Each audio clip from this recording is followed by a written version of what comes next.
हाँ भाई, शुरू किया जाए। तो हमारे आपके बीच में बात चल रही थी लाइफ प्रोसेस के बारे में। फोटोसिंथेटिक पिगमेंट हमने बताया था। फोटोसिंथेटिक पिगमेंट कौन कौन से थे?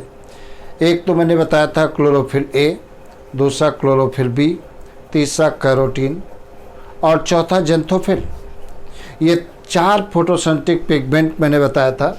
तो अब फोटोसिंथेटिक पिगमेंट मैंने कौन कौन से बताए, तो यहाँ पर हम नोट कर रहे हैं फोटोसिंथेटिक पिगमेंट। फोटोसिंथेटिक पिगमेंट कितने टाइप के हैं फोटोसिंथेटिक पिगमेंट? 4 टाइप के हैं। कौन कौन से हैं? 4 टाइप के हैं। 4 टाइप के हैं।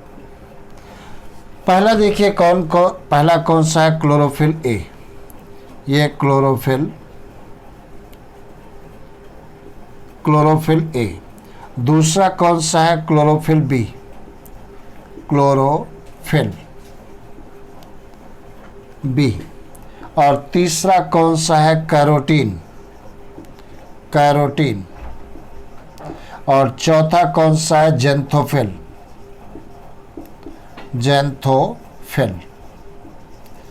तो ये 4 प्रकार के पिगमेंट है, फोटोसिंथेटिक पिगमेंट कहलाते हैं। इसमें से क्लोरोफिल ए मेन पिगमेंट होता है। क्लोरोफिल बी, कैरोटीन और जेंथोफिल को क्या कहते हैं?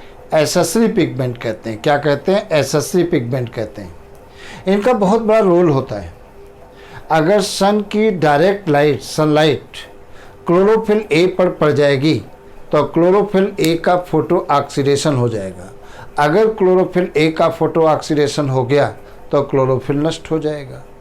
और अगर क्लोरोफिल नष्ट हो गया तो पूरी दुनिया नष्ट हो जाएगी। क्यों? क्योंकि फूड कौन बनाता है? ग्रीन प्लांट बनाते हैं। इसलिए सन की जो लाइट आती है ये एसेसरी पिगमेंट ग्रहण करते हैं और एसेसरी पिगमेंट फिर धीरे धीरे लाइट को क्लोरोफिल ए में पहुंचाते हैं, ट्रांसफ़र करते हैं। इस प्रकार से क्लोरोफिल ए का फोटो ऑक्सीडेशन होने से बच जाता है। तो एसेसरी पिगमेंट का बहुत रोल है। मैंने क्या बताया? सन की जो रेडिएंट एनर्जी है उसको एसेसरी पिगमेंट ग्रहण करते हैं और ग्रहण करने के बाद फिर क्लोरोफिल को ट्रांसफ़र करते हैं, जैसे क्लोरोफिल का फोटो ऑक्सीडेशन होने से बच जाता है। उसके बाद में देखा जाए site of photosynthesis. Site of photosynthesis की बात करें, फोटोसिंथेसिस कहाँ पर होता है? देखा जाए प्लांटों में जो ग्रीन पार्ट होता है वो किसके कारण? जितना भी पार्ट ग्रीन होता है उसमें कौन सा एक पिगमेंट पाया जाता है? क्लोरोप्लास्ट। मैंने तुमको बताया था प्लास्टिड 3 प्रकार के होते हैं। एक मैंने बताया था ल्यूकोप्लास्ट, दूसरा मैंने बताया था क्रोमोप्लास्ट और तीसरा अब बताने जा रहे हैं क्लोरोप्लास्ट। कौन से? क्लोरोप्लास्ट। तो यहाँ पर देखा जाए ये क्लोरोप्लास्ट, ये क्लोरोप्लास्ट। क्लोरोप्लास्ट की स्ट्रक्चर के बारे में देखा जाए, ध्यान से समझना, ये तुम्हारे यहाँ 10th बोर्ड में आएगा। क्लोरोप्लास्ट की स्ट्रक्चर 100% और बहुत ईजी है, बहुत आसान तरीके से हम बनाने जा रहे हैं। तो देखा जाए क्लोरोप्लास्ट की ये तो आउटलाइन आप बना लीजिए। इस प्रकार से ये आउटलाइन हमने बना लिया। ये कौन से है? आउटर मेम्ब्रेन है। तो इसको हमने कह दिया ये आउटर मेम्ब्रेन है। मेम्ब्रेन है, ये आउटर मेम्ब्रेन है। इसके जस्ट नीचे कौन सी होती है? इनर मेम्ब्रेन है। तो ये मैंने बना दिया इनर मेम्ब्रेन, इसमें कोई डाउट नहीं होना चाहिए। ये मैंने बना दिया इनर मेम्ब्रेन। तो इसको क्या कहते हैं? इनर मेम्ब्रेन कहते हैं, तो ये मैंने बना दिया इनर मेम्ब्रेन। अब इनर मेम्ब्रेन के अंदर साइड में एक फ्लूइड भरा होता है। जो इसके अंदर फ्लूइड भरा होता है उसे क्या कहते हैं? स्ट्रोमा कहते हैं। क्या कहते हैं? स्ट्रोमा कहते हैं। तो इस प्रकार से इसे हमने क्या कह दिया? स्ट्रोमा कह दिया। एस्ट्रोमा। ये एक प्रकार का प्रोटीनियस फ्लूइड होता है जो क्लोरोप्लास्ट के अंदर भरा होता है। अब देखा जाए क्या होता है, इस क्लोरोप्लास्ट के अंदर कुछ डबल मेम्ब्रेनस स्ट्रक्चर पाई जाती है। जो डबल मेम्ब्रेनस स्ट्रक्चर पाई जाती हैं, इस प्रकार से डबल मेम्ब्रेनस स्ट्रक्चर पाई जाती है। ये जो डबल मेम्ब्रेनस स्ट्रक्चर पाए जाते हैं, इनको क्या कहते हैं, लैमेली कहते हैं। तो ये क्या होती हैं, लैमेली कहलाती हैं। ये जो डबल मेम्ब्रेनस स्ट्रक्चर हैं, तो इनको एक को हम क्या कहते हैं, लैमेली कहते हैं, लैमेली। कहीं कहीं पर लैमेली सिक्के के ढेर के समान, जैसे पैसे एक के ऊपर एक रख दें, उसी प्रकार से लैमेली एक के ऊपर एक डिपॉजिट रहती है। जैसे फॉर एग्जांपल लैमेली सिक्के के ढेर के समान कहीं कहीं पर एक के ऊपर एक अरेंज रहती है, वन एबव द अदर। जो लैमेली का ग्रुप बनता है उसे क्या कहते हैं, ग्रेनम कहते हैं। इस प्रकार से एक लैमेली, ये दूसरी लैमेली, इस प्रकार से एक के ऊपर एक डिपॉजिट हो जाती है और लैमेली के इस ग्रुप को क्या कहते हैं, ग्रेनम कहते हैं। इस प्रकार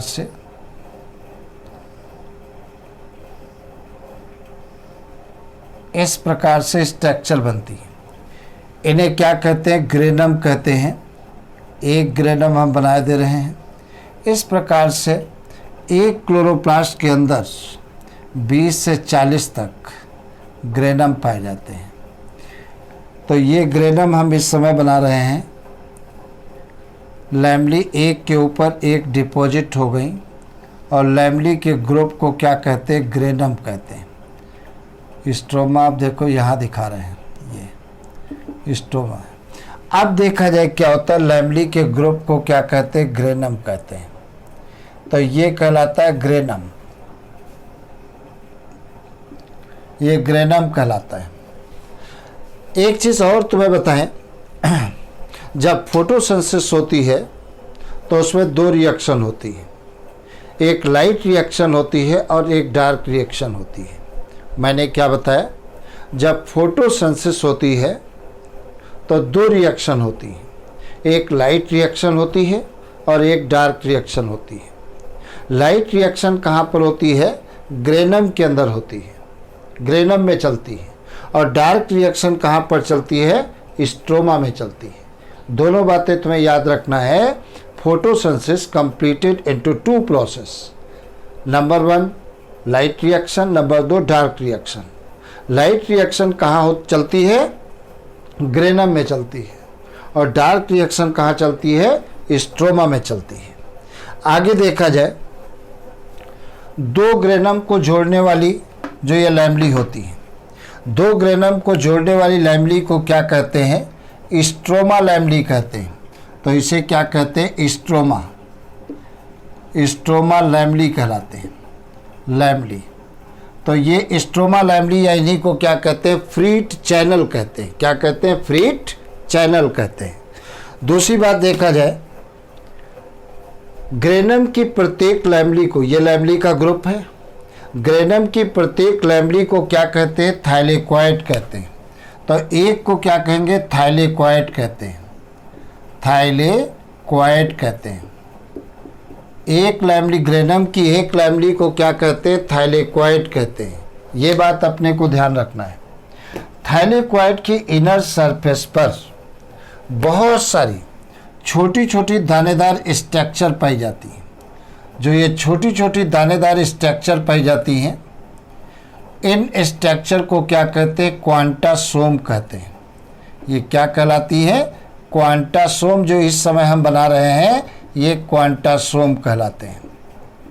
इस प्रकार से ये क्वांटासोम है। तो इनको हमने कह दिया ये क्वांटासोम कहलाते हैं, क्वांटासोम कहलाते हैं।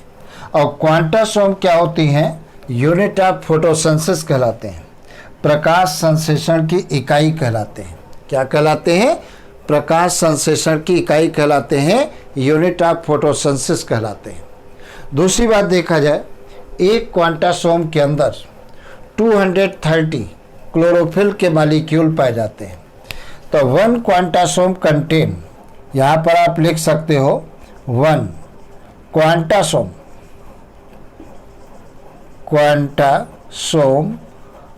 कंटेन 230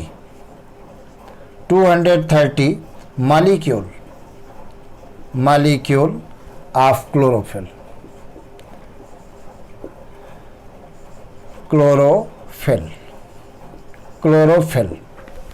दूसरी तो एक क्वांटासोम के अंदर क्लोरोफिल के कितने मॉलिक्यूल पाए जाते हैं? 230 मॉलिक्यूल्स पाए जाते हैं। और क्वांटासोम क्या होते हैं? यूनिट ऑफ फोटोसिंथेसिस कहलाते हैं। क्या कहलाते हैं? यूनिट ऑफ फोटोसिंथेसिस कहलाते हैं। अगली चीज देखा जाए, इसके अंदर यहाँ पर क्या होता है? डबल स्ट्रैंड सर्कुलर डीएनए पाया जाता है। इस प्रकार से 2 स्ट्रैंड का बना हुआ सर्कुलर डीएनए पाया जाता है। तो ये double strand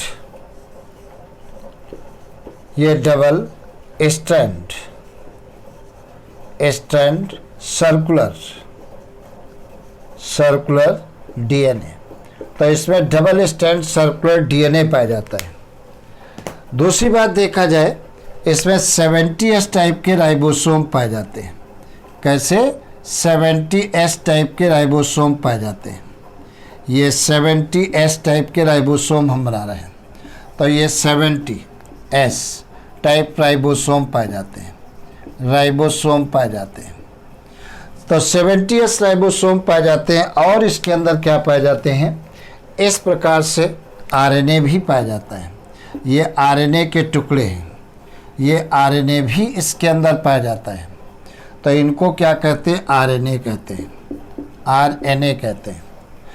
RNA, 70S type ribosome और डीएनए दोनों को मिलाकर क्या कहते हैं? ऑटोजीनोम सिस्टम कहते हैं।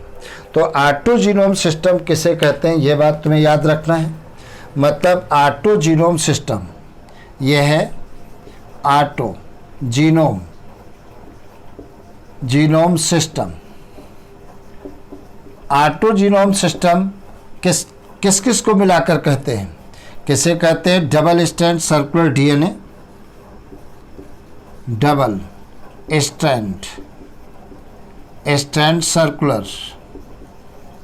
Circular DNA plus 70S type ribosome, 70S type ribosome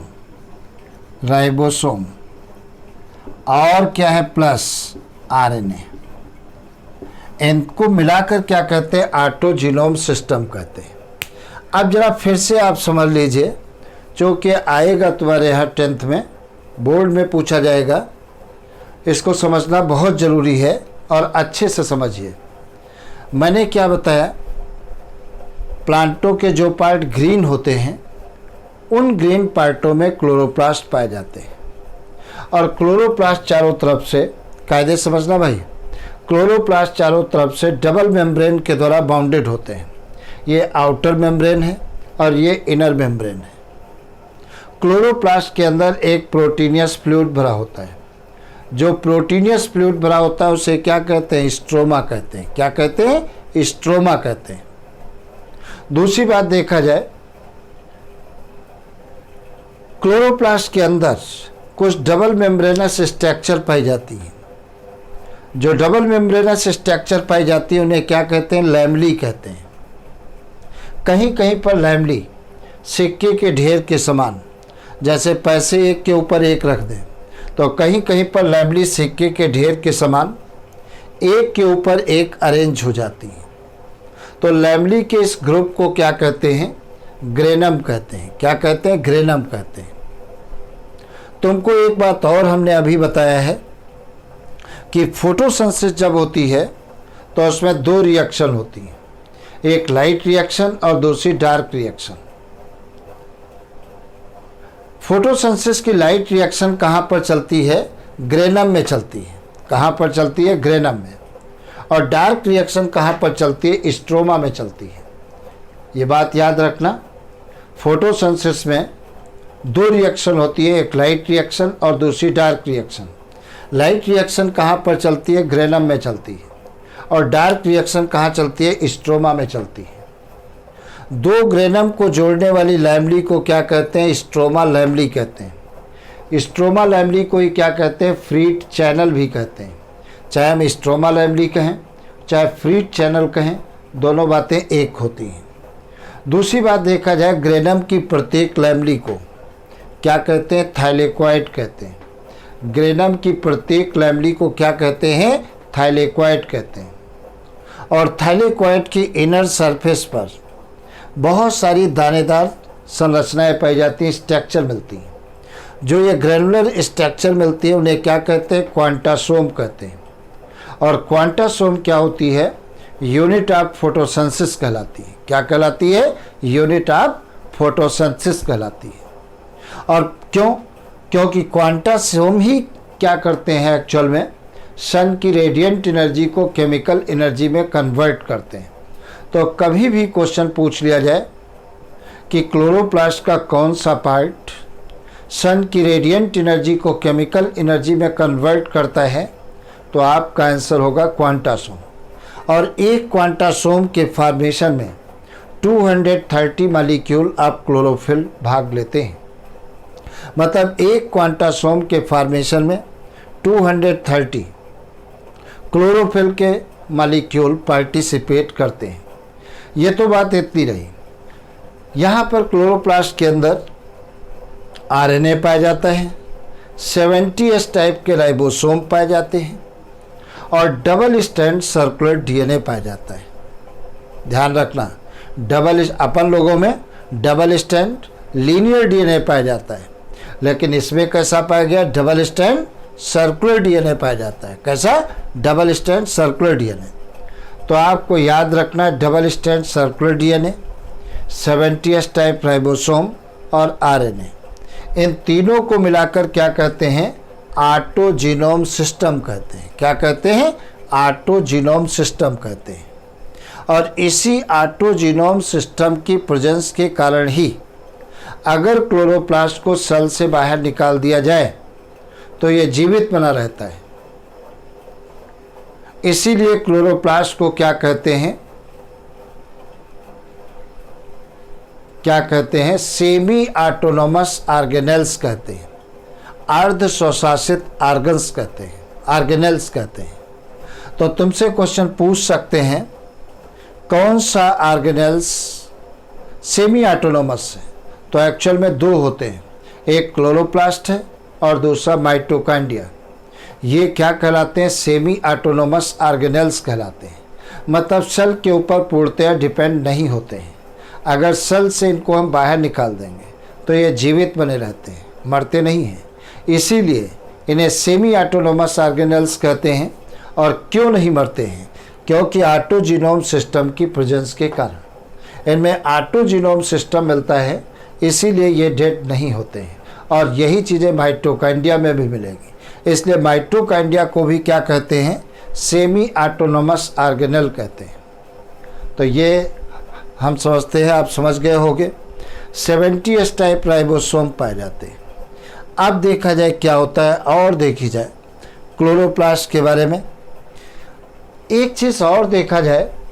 इसको हम मिटा रहे हैं, नोट कर लिया होगा।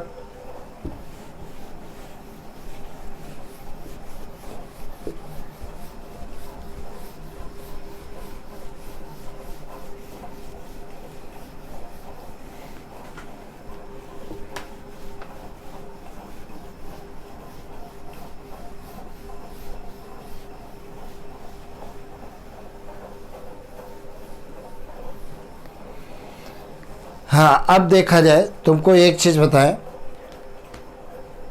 पत्ती का जो लीफ जो है प्लांट की, वो बहुत ही इसेंशियल होती है, बहुत ही आवश्यक प्लांट का पार्ट। क्यों? पत्तियां हरे कलर की होती हैं और ये फोटोसिंथेसिस करती हैं। और तुम्हें मालूम है फोटोसिंथेसिस में भोजन बनता है, बता चुके हैं। फोटोसिंथेसिस में क्या होता है? सन की रेडिएंट एनर्जी को केमिकल एनर्जी में कन्वर्ट किया जाता है और इस केमिकल एनर्जी को कार्बोहाइड्रेट, प्रोटीन या फैट के फॉर्म में बॉडी में स्टोर करके रखा जाता है। ये बात क्लियर हो गई। अब देखा जाए प्लांट, आगे चल करके हम तो बताएंगे प्लांट 2 टाइप के होते हैं। एंजियोस्पर्मिक प्लांट 2 टाइप के होते हैं। अब प्रश्न आता है एंजियोस्पर्म क्या होते हैं। एंजियोस्पर्म के अंतर्गत उन प्लांटों को रखा जाता है जिनमें फ्लावर आते हैं, फ्रूट बनते हैं, सीड बनते हैं। वो सारे प्लांट किस में आते हैं? एंजियोस्पर्म में आते हैं। मैंने क्या बताया? एंजियोस्पर्म के अंतर्गत वो प्लांट आते हैं जिनमें फ्लावर आते हैं, फ्रूट्स बनते हैं, सीड बनते हैं। ऐसे प्लांटों को हम एंजियोस्पर्म के अंतर्गत रखते हैं। अब एंजियोस्पर्म के सीड के अंदर कितने कार्टिलीडॉन पाए गए हैं? कितने कार्टिलीडॉन पाए गए हैं? इस बेसिस पर एंजियोस्पर्मिक प्लांटों को 2 पार्टों में डिवाइड किया गया है, एक मोनोकाट और दूसरा डाइकाट। अब प्रश्न आता है कि कार्टिलीडॉन क्या होते हैं? बात समझना कायदे से। कार्टिलीडॉन क्या होते हैं? कार्टिलीडॉन क्या होते हैं? बहुत कायदे से सुनना। आपको मालूम है होलिका दहन होता है, होली त्यौहार है एक। बसंत पंचमी वाले दिन, ठंडी जब खत्म होती है उसके बाद बसंत पंचमी आती है, तो जहाँ पर होलिका दहन होता है वहाँ पर एक हरे रंग का पेड़ ला करके गाड़ दिया जाता है। उस पेड़ को क्या कहते हैं? कैस्टर प्लांट कहते हैं। क्या कहते हैं? Castor plant. और कैस्टर प्लांट के जो सीड होते हैं वो बिल्कुल राजमा जैसे सीड होते हैं। जो सब्जी बनती है राजमा की, वैसे उसके सीड होते हैं। उनके सीड पर हार्ड कवरिंग पाई जाती है, मतलब कैस्टर सीड के ऊपर हार्ड कवरिंग पाई जाती है। अब उन कैस्टर सीड जो ब्राउन कलर के हैं, शाम को हम क्या करें? पानी में भिगो दें, और सुबह जब वो पानी खूब एब्जॉर्ब कर लेते हैं तो बड़ा आसानी से ऊपर जो सीड के ऊपर हार्ड कवरिंग है उसको बाहर निकाल दो। अंदर जैसे मूंगफली का दाना होता है वैसे ही सफ़ेद सफ़ेद कलर का निकलेगा। बात समझे? और हार्ड होगा। फिर एक किनारे से बहुत आसानी से ऐसे क्या करिए? पुश करिए, दबाइए। तो जैसे अरहर की दाल होती है, 2 पार्टों में बट जाती है, ऐसे 2 पार्टों में बट जाएगी। अब इस पार्ट को बड़े हल्के से थोड़ा सा ऊपर उभारें तो इस पर एक ग्रीन लीफ लाइक स्ट्रक्चर निकलती है और इस पर एक ग्रीन लीफ लाइक स्ट्रक्चर निकलती है। उन ग्रीन लीफ लाइक स्ट्रक्चर को क्या कहते हैं? कार्टिलीडॉन कहते हैं। अगर सीड के अंदर 2 कार्टिलीडॉन पाए गए हैं तो प्लांट डाइकाट होगा, और अगर 1 कार्टिलीडॉन पाया गया है तो प्लांट क्या होगा? मोनोकाट होगा। आज की चर्चा इतनी। खूब कस के जम के पढ़िए। 2 दिन मैंने वीडियो इसलिए नहीं डाल पाए क्योंकि नेट की कुछ प्रॉब्लम आ गई थी, इसलिए 2 दिन नेट वीडियो नहीं पड़े हैं। कल से आपको कंटिन्यूअस वीडियो मिलना शुरू हो जाएंगे। बेस्ट ऑफ लक, अच्छे से पढ़िए।